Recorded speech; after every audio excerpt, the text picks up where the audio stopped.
off to serve in His Majesty's forces.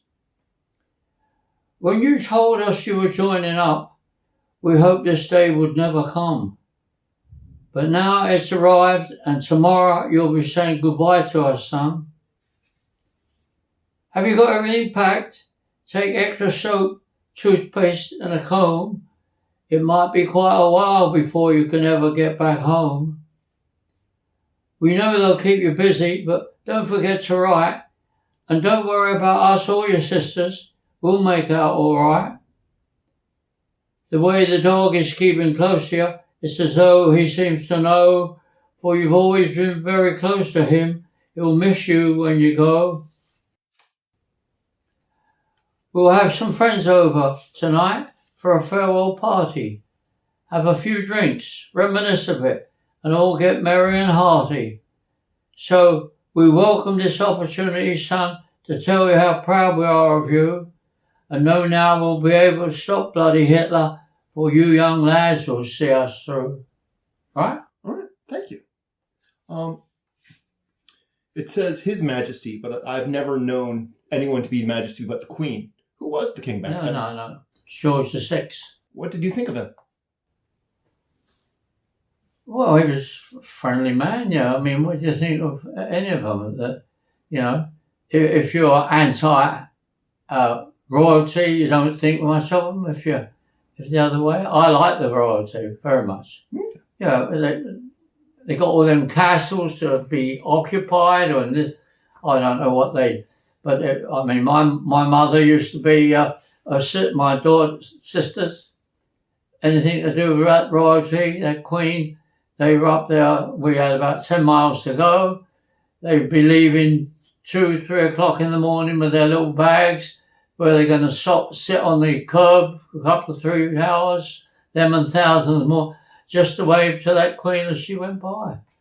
Gave them a little pleasure. I mean, I wrote into the system with what we got going here, the parties. What we need is a royal people, just so we can go up and wave to somebody. Otherwise, got to wave to him or them. That's it. You said yesterday you knew it would be a long war.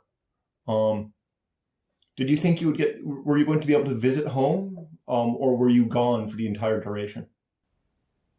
I was in it for the whole war. Mm-hmm. Oh, I was in it for the whole war, yeah, absolutely. I didn't miss it. I was in it about 3 weeks before it was declared. Mm-hmm. Yeah. Well, I was 17. I was on an apprenticeship in the UK, and it was a good apprenticeship too. But war was, you could see it was coming. It was nearly rounded. And then down the road, my dad, who'd been in the war and suffered from it, in World War I, he didn't want me to go in the army, you know, and I didn't want to go in in the army, in the trenches, So then suddenly the Royal Air Force came out with, they wanted 1,000 young men, aged 17, to learn the Rolls-Royce Merlin engine, right? Mm-hmm. That's that great engine that was in the Spitfire, and they put in some American planes, okay? And it was the only one that could combat the German Air Force. And so we put in for it in the January when I was 17, and got accepted, and then went off in England, Midlands, and to a place, this engine, and I was there for about 6 months learning the engine. And then after that, but then in the September, war was declared, of September 1939. Mm. And then out of the blue, the first lot that was recruited was the 17 and a quarters, and I would have been 17 and a quarter then for the army, you see. And that immediately given 100,000 men or 200,000 men and so on and so on.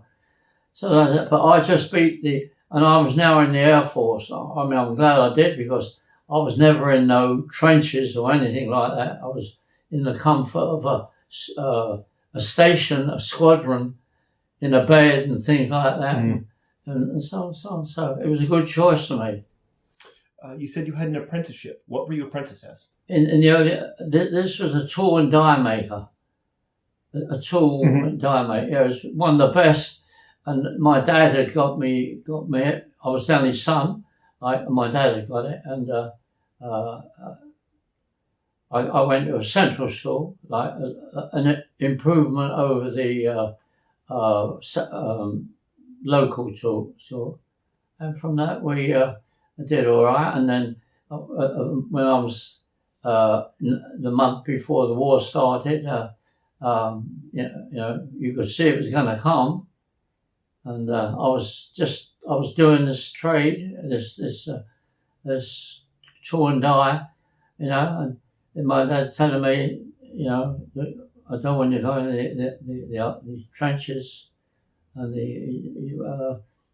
and then out in the newspaper they went 1,000 boys for this engine, and I put in for it and got it, and after that it was plain sailing. Right. When the war was over, did you go back to tool and die making? No. That was one of the troubles.